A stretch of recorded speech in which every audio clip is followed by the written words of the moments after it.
Hola a todos, mi nombre es Martín Baruch Pérez Vidal. Soy alumno de la Maestría en Ciencias Matemáticas de la Facultad de Ciencias Físico-Matemáticas de la UAP. Este trabajo lo realizamos la doctora Hortensia Reyes Cervantes y yo, profesora adjunta a la misma facultad. El título es El problema de la ergodicidad en la economía. Lleva este título porque es una revisión del artículo con el mismo nombre, escrito por Ole Peters, publicado en la revista Nature Physics.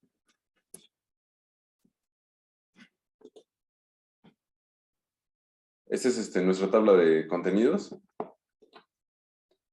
El objetivo es mostrar las ventajas de la así conocida como economía de la ergodicidad sobre la teoría de la utilidad esperada.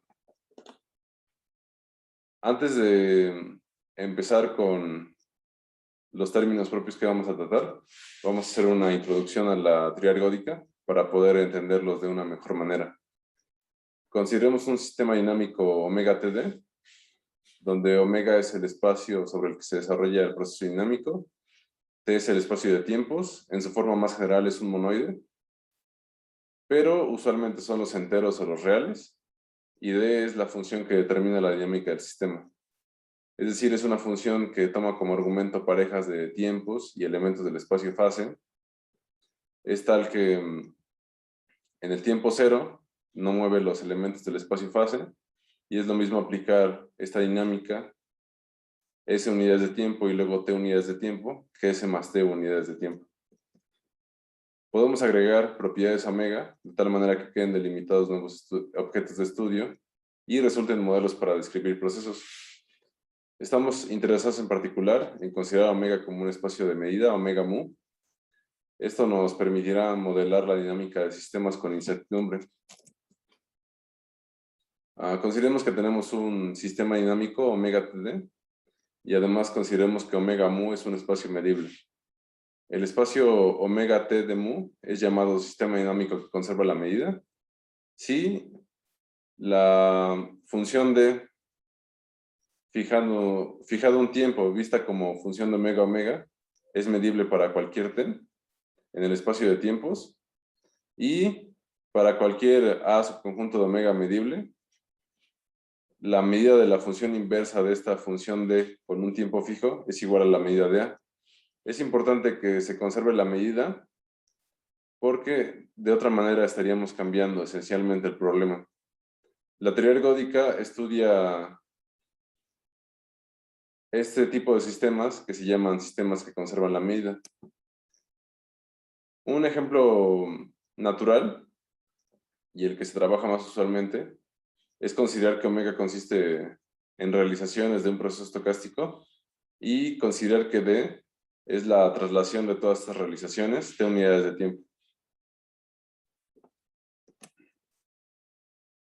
Ya con este marco de referencia, definimos lo que es llamado un observable ergódico.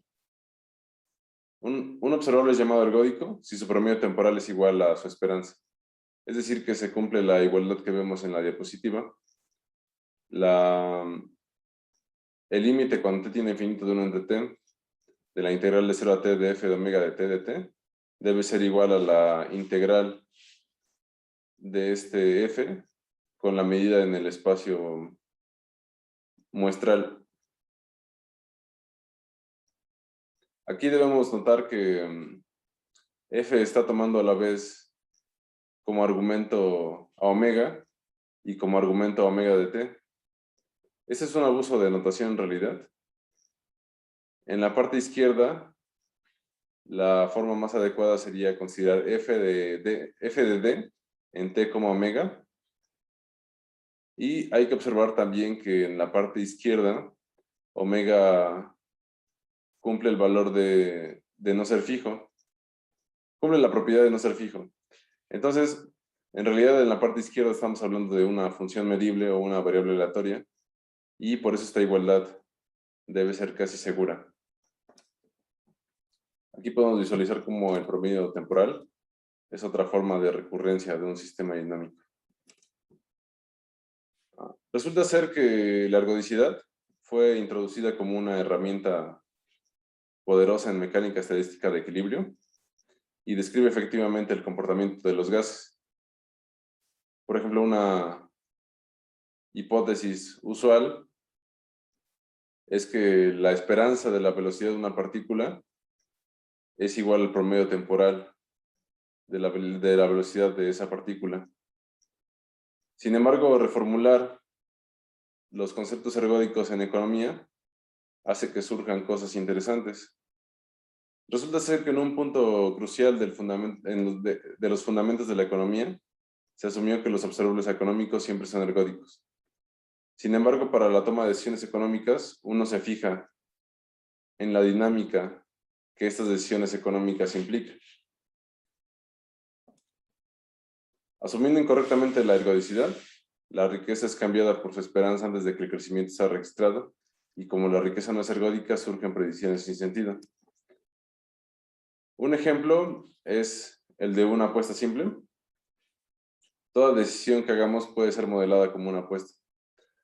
Una apuesta está representada por una variable aleatoria delta X que representa posibles cambios en la riqueza X. Por ejemplo, tire usted una moneda. Si el resultado es cara, entonces gana el 50% de su riqueza, y en caso contrario usted pierde el 40%.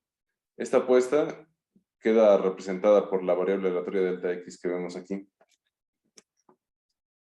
Entonces, se está interesado en predecir si un agente racional entraría a esa apuesta, y el modelo que se trató inicialmente es que un agente racional entraría si la esperanza de delta de X es mayor que 0. En el ejemplo que tenemos anteriormente, la esperanza de delta de X es igual a 0.05, mientras que la apuesta, que consiste en no hacer nada, produce una esperanza de 0.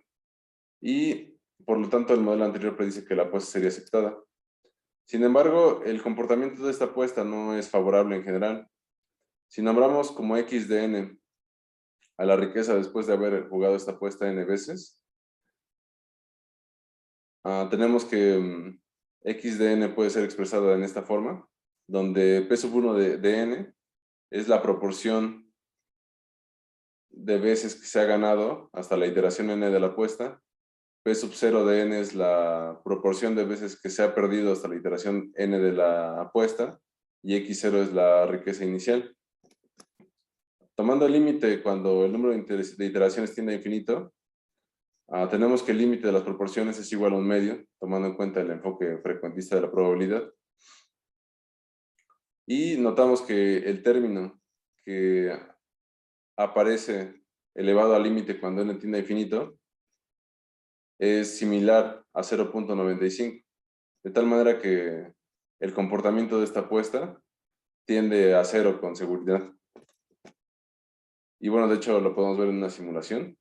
Si hacemos una simulación con un número considerablemente grande de iteraciones, siempre vamos a tener que la apuesta va a tender a 0. En 1713, Daniel Bernoulli actualizó la teoría preexistente. Él consideró que no daba lo mismo ganar un peso para alguien que tenía 100 pesos que para alguien que tenía 1.000.000. De tal manera que propuso una función de utilidad, U de X, donde X es la riqueza, que está dada porque el cambio de ella es inversamente proporcional a cuánta riqueza se tenga. Entonces, una función de utilidad aceptable sería el logaritmo natural de X. En general, cualquier función creciente U de X reflejaría la preferencia por más o menos riqueza, y la concavidad de U de X refleja la tolerancia al riesgo. De tal manera que la función de utilidad englobaría la psicología de una persona, y podríamos escribir que una función de utilidad arriesgada sería la lineal, mientras que una función de utilidad precavida sería el logaritmo. Se consideraría en este caso que se entra la apuesta si la esperanza en el cambio de la utilidad es mayor a 0. En el ejemplo que propusimos anteriormente, la esperanza en el cambio de la utilidad, tomando la utilidad logaritmo, es aproximadamente menos 0.05, por lo cual consideraremos que una persona con una función de utilidad precavida no entraría a la apuesta.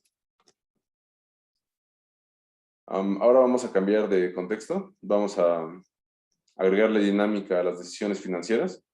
Por ejemplo, Si tuviéramos que elegir entre un trabajo que ofrece 12,000 por año y otro que ofrece 2,000 por mes, lo que haríamos sería fijarnos en el cambio directo de la riqueza con respecto al tiempo. Entonces elegiríamos el trabajo que ofrece 2,000 por mes. Pero si tuviéramos que elegir entre una cuenta de ahorros que paga el 4% por año y otra que paga el 1% mensual, tendríamos que aplicar logaritmo para linearizar este proceso exponencial, y con la linearización de ambos procesos podríamos tomar una decisión adecuada. Esto nos lleva al concepto de tasa de crecimiento general. Si tenemos un proceso de crecimiento x de t, vamos a definir la tasa de crecimiento general por medio de una linearización creciente de esta x. Y bueno, al ser una linearización, esta tasa de crecimiento ya no va a ser variable en el tiempo. Sin embargo, en el mundo real, las decisiones financieras sí tienen incertidumbre. De tal manera que vamos a considerar que esta linearización es proporcional a una tasa de crecimiento más una perturbación constante dada por un proceso de Wiener. Resulta ser que para este proceso, la tasa gamma es un observable ergódico. Entonces, para tomar decisiones adecuadamente, podríamos tomar la esperanza de este gamma y sería equivalente a observar el promedio temporal de esta tasa gamma. Entonces, podríamos tomar decisiones racionales basándonos en la esperanza solamente. Y justamente esa es la analogía que se tiene entre un modelo y el otro. Resulta ser que una función de utilidad adecuada en realidad es la que está dada por la linearización del proceso de crecimiento.